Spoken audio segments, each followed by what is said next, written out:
नमस्कार, स्वागत आहे तुमचं लोकमत.com मध्ये. मी प्रशांत बदाने. रावेर लोकसभा मतदारसंघामध्ये आता लढत स्पष्ट झालेली आहे. भाजपच्या रक्षा खडसे यांच्या विरोधात शरद पवार गटाचे श्रीराम पाटील यांच्यात ही थेट लढत होणार आहे. आणि या लढतीकडे रक्षा खडसे नेमकं कसं पाहत आहे, आपल्यासोबत बोलण्यासाठी स्वतः रक्षा खडसे आहेत. आपण त्यांनाच विचारूया. तर अखेर बहुप्रतीक्षेनंतर लढत स्पष्ट झालेली आहे. काय मनात काय विचार सुरू आहेत आता? आज आपण बघतोय की भारतीय जनता पार्टीकडनं आणि महायुती म्हणून आज मी उमेदवार आहे आणि महायुतीचे मेळावे संपूर्ण माझ्या लोकसभेमध्ये पूर्ण झालेले आहे. आता फक्त मुक्ताईनगर विधानसभा बाकी आहे. आणि जसं मी आधी पण सांगितलंय, निवडणूक ही निवडणूकच असते, त्याला त्याच पद्धतीने सिरियसली आपण घेतलं पाहिजे. आणि आज समोरचा पक्षाचा उमेदवार श्रीराम पाटील हे आता डिक्लेअर झालेले आहे. पण तरीसुद्धा आमची भारतीय जनता पार्टी म्हणून आणि संघटनेच्या माध्यमातून पूर्ण तयारी आहे. आज जो लोकांचा प्रतिसाद मी बघते, गावगावांमध्ये जाते किंवा मेळाव्यांच्या माध्यमातून बघते, तर अतिशय चांगला उत्साह लोकांमध्ये आहे. कारण की लोकांच्याही मनात आहे की परत तिसऱ्यांदा आदरणीय मोदी साहेबांना PM होताना बघायचं आहे. काल आमचा जेव्हा रावेरचा मेळावा झाला तर बऱ्याचशा शेतकऱ्यांनी मला पाठिंबा दिला आणि शेतकरीसुद्धा त्या मेळाव्यामध्ये उपस्थित राहिले. तर सगळीकडची ही परिस्थिती आज बघायला मिळते की पाठिंबा सगळीकडनं मिळतोय, उत्साह लोकांमध्ये आहे. तर मला पूर्ण विश्वास आहे की जो 2019चा जो लीड होता 3.5 लाखाचा, तर नक्कीच यावेळेस त्याच्यापेक्षा जास्त मिळेल.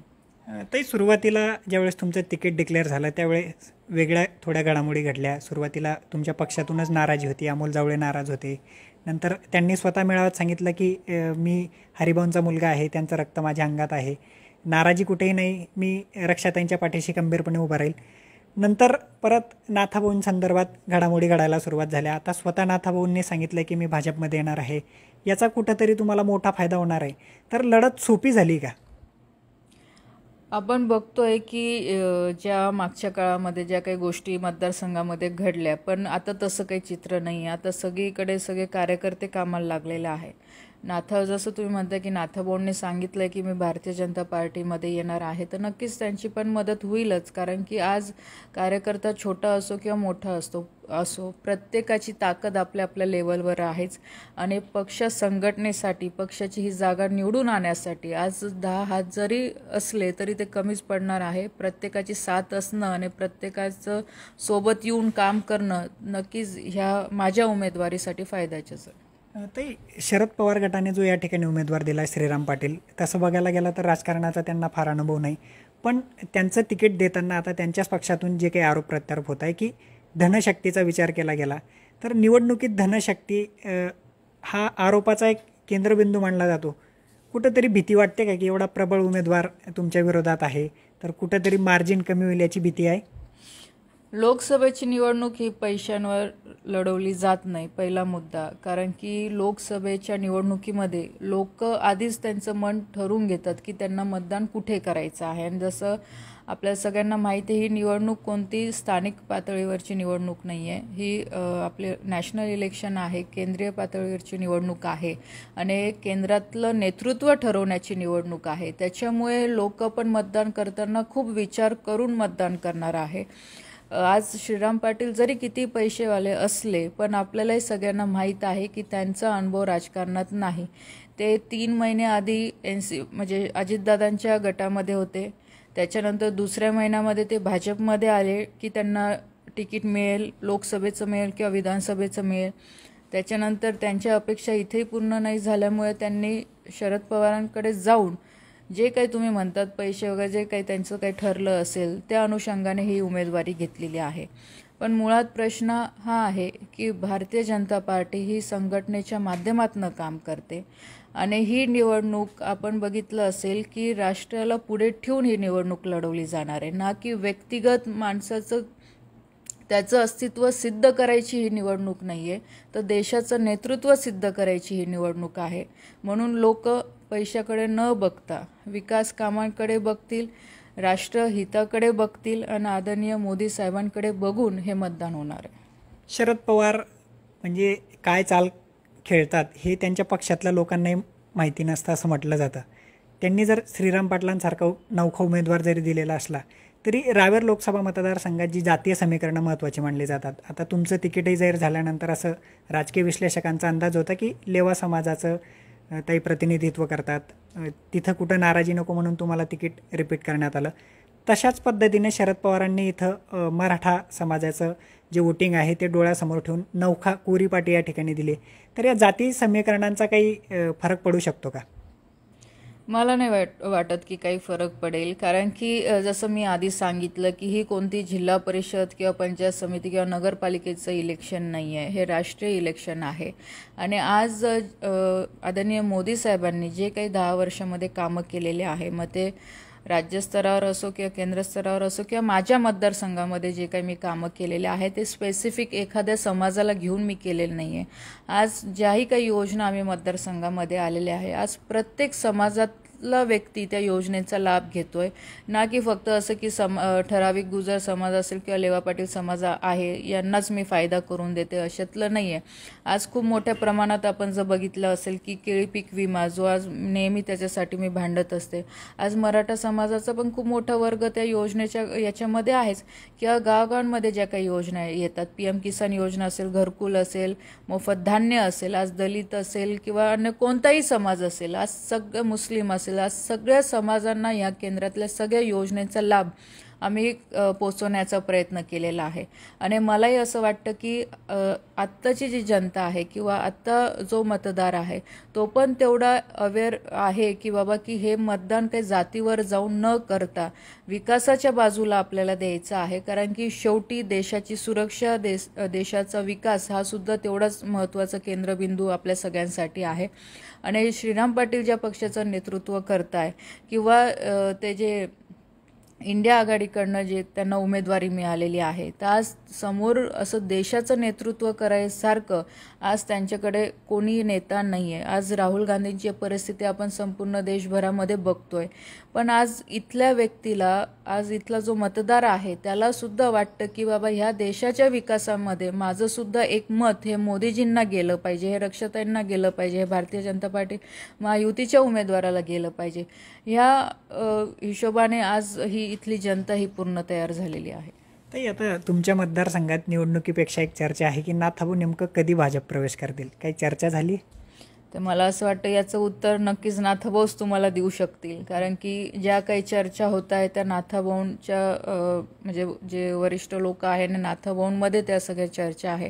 तर नक्कीच याचं उत्तर नाथाभाऊ तुम्हाला चांगल्या पद्धतीने देऊ शकतील. पण एक चर्चा अशी आहे की तुमची उमेदवारी जाहीर झाल्यानंतर भाजपमधूनच जे काही विरोधाचा सूर पुढे यायला लागलेला होता, त्यानंतर मतदारसंघातले इतर काही घडामोडी, तर नाथाभाऊ देखील चाणाक्ष राजकारणी मानले जातात. एक चर्चा अशी आहे की या सगळ्या गोष्टींना थांबवण्यासाठी नाथाभाऊंनी गुगली टाकली. कारण ज्या पद्धतीने दिल्लीतल्या नेत्यांचा होकार आहे, पण राज्यभरातली म्हणजे फडणवीसांची प्रतिक्रिया समोर आली, गिरीश महाजनांची आली, त्यांच्या थोड्या तिखट प्रतिक्रिया. त्यामुळे नाथाभाऊंची चाल आहे का? शरद पवारांनी सांगणं की नाथाभाऊ जात असतील त्यांच्या अडचणींमुळे, आमदारकी आम्ही त्यांची परत घेणार नाही, तर तसं काही वाटतं का ताई? मला असं वाटतं की इथे कोणालाही पक्षप्रवेश करून घेण्यासाठी कोणाचाही विरोध नाही आहे, देवेंद्रजींचाही विरोध नाही आहे किंवा गिरीश भाऊंचा पण विरोध नाही आहे. शेवटी एखादा मोठा नेता जेव्हा पक्षामध्ये येत असतो, दिल्लीचे केंद्रीय आमचे जेवढे नेते असतील किंवा राज्याचे नेते असतील, यांचं सगळ्यांचं कोऑर्डिनेशन करूनच पक्षामध्ये प्रवेश होत असतो.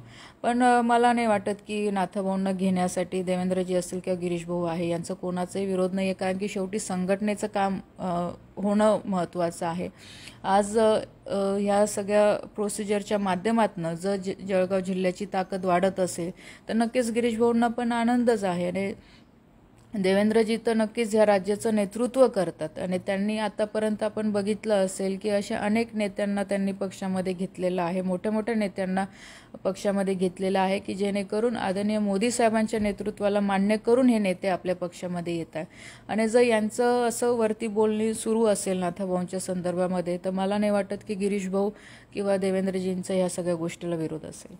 पण ताई, भाजपमध्ये आता गेल्या काही काळामध्ये ज्या मोठ्या नेत्यांचं इन्कमिंग झालं आहे, तर त्यांची चर्चा झाली, लगेच त्यांचे प्रवेश झाले. नाथाभाऊंसारखा मोठा नेता जर भाजप प्रवेशासंदर्भात स्वतः बोलत असतील, तर मोदी स्वतः विदर्भात प्रचाराच्या निमित्ताने येऊन गेले, तर मग हे टायमिंग भाजपने का साधलं नाही? अजूनही अधांतरी हा विषय काय? काय वाटतं तुम्हाला, काय लॉजिक असू शकते यामागे? भारतीय जनता पार्टीमध्ये कोणत्याही नेत्याला प्रवेश घेण्यासाठी प्रोसिजर आहे. ती कोणत्या सभेमध्ये किंवा कोणत्या मेळाव्यामध्ये प्रवेश होत नाही. आणि आजही तुम्ही बघितलं तर जे काही मोठे नेते यांचा काही सभेमध्ये प्रवेश झाला नाही. शेवटी जो पक्षाचा प्रोटोकॉल आहे तो सगळ्यांनाच फॉलो करावा लागणार आहे. त्याच्यामुळे असं काही नाही की बाबा इथे सभा झाल्यामध्ये सभेमध्ये प्रवेश झाला नाही, तर अशातला विषय नाही आहे. जो पक्षाचा प्रोटोकॉल आहे त्या प्रोटोकॉलच्या अनुषंगानेच जर नाथाभाऊंना इकडे यायचं असेल किंवा त्यांचा प्रवेश त्याच प्रोटोकॉलने होईल. ते माझा शेवटचा प्रश्न, आता साऱ्या गोष्टी तुमच्या दृष्टीने अनुकूल या ठिकाणी दिसत आहे, पण एक गोष्ट आहे, रोहिणी खडसेंनी मात्र नाथाभाऊंच्या मागे मी जाणार नाही, मी शरद पवारांसोबतच थांबेल आणि माझा पक्ष वाढवण्यासाठी, उमेदवार निवडून येण्यासाठी महाविकास आघाडीचा मी जोमाने काम करेल. थेट म्हणजे जी बारामतीमध्ये दिसतंय त्याचाच पार्ट बी मुक्ताईनगर आणि रावेरमध्ये दिसतोय. तर तुम्ही हे चॅलेंज कसं पाहता, कारण हे थेट घरातून आहे?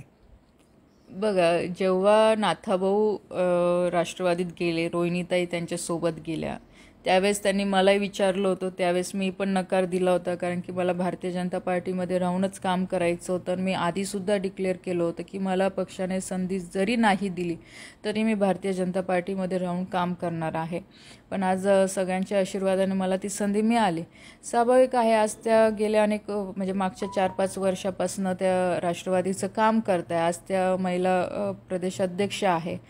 तर त्यांच्या म्हणजे जो काही निर्णय आहे तो त्यांचा पर्सनल निर्णय आहे. त्याला असं मी नाही सांगू शकत की त्यांनी इकडे आलंच पाहिजे किंवा ठीक आहे, भविष्यात जर त्यांना काही वाटेल तेव्हा ते विचार करतील. पण तो त्यांचा व्यक्तिगत निर्णय आहे. आणि मला असं वाटतं की घरामध्ये मी असेल किंवा ती असेल, कधी नाथाभाऊंनी आम्हाला दोघींना कोणत्या विषयासाठी आपण म्हणतो की बाबा प्रेशर नाही केलं आहे. ती तिचं व्यक्तिगत आयुष्य जगते आहे, मी माझं व्यक्तिगत आयुष्य जगते आहे. आज मला पण 12-13 वर्ष झालेले आहे. मी पण तेवढी इंडिपेंडेंट आहे की मी माझे व्यक्तिगत निर्णय घेऊ शकते की मला काय करायचं आहे, कसं करायचं आहे. कारण की शेवटी राजकारणामध्ये काम करत असताना तुमची पण एक काय म्हणते ते आयडिओलॉजी पाहिजे की तुम्ही कोणत्या विचारांशी जोडलेले आहे. जर आज ते शरद पवार साहेबांच्या विचारांशी जोडलेले असतील तर नक्कीच भविष्यामध्ये ते परत भारतीय जनता पार्टीमध्ये यायचा विचार पण करू शकतील. पण जोपर्यंत त्यांची मानसिकता होत नाही तोपर्यंत त्या बाबतीत मी पण काही सांगू शकणार नाही. आज ते जरी म्हटले की ते त्यांच्या पक्षाचं काम करणार आहे तर माझ्या शुभेच्छा आहे, त्यांनी त्यांच्या पक्षाचं काम करावं. आज माझ्यासोबत मला विश्वास आहे, आज माझ्यासोबत पूर्ण जनता आहे, मतदार आहे. तर आज नक्कीच मी जनतेच्या भरोशावर किंवा जनतेच्या मतदारावर मी आज निवडून येणार आहे. आणि मला पूर्ण विश्वास आहे की जास्तीत जास्त चांगल्या मतांनी मी निवडून येईन. तर जी परिस्थिती आज रोहिणी खडसेंवर आहे, विधानसभा काही दिवसांवरच आहे लोकसभा निवडणुकीनंतर, तर सेम परिस्थिती तुमच्यावर येणार आहे, तर मनाची तयारी आहे का? नक्कीच आहेच ना, कारण मी आधी पण सांगितलेलं आहे की शेवटी मी भारतीय जनता पार्टीमध्ये काम करते. उद्या भारतीय जनता पार्टीकडनं जो कोणी उमेदवार दिला जाईल त्याच्यासाठी मी काम करणार आहे. कारण की आज तिच्या पुढे पण चॅलेंज आहे की तिला तिचं संघटन वाढवायचं आहे, माझ्या पुढे पण चॅलेंज आहे की मला माझं संघटन वाढवायचं आहे. आज आता राजकीय दृष्टिकोनातनं जर बघितलं, आज आमचे दोघींचे वेगळे मार्ग आहे.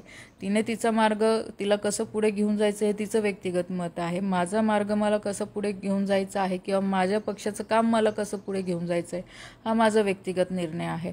त्याच्यामुळे भारतीय जनता पार्टीचं काम किंवा भारतीय जनता पार्टीकडनं जो कोणी उमेदवार दिला जाईल विधानसभेसाठी सुद्धा, तो महायुतीतला असो की आमच्या पक्षातला असो, त्याच्यासाठी पूर्ण ताकदीने आम्ही काम करू आणि तो उमेदवार पूर्ण निवडून आणण्यासाठी 100% आम्ही प्रयत्न करून तो उमेदवार निवडून आणू. तर या होत्या रक्षा खडसे, अतिशय दिलखुलास त्यांनी उत्तरं दिली. भविष्यातली राजकीय कोंडी जी होणार आहे त्या संदर्भात देखील आपली मनाची पूर्ण तयारी आहे असा स्पष्ट विश्वास देखील त्यांनी व्यक्त केला आहे. पाहत राहा लोकमत.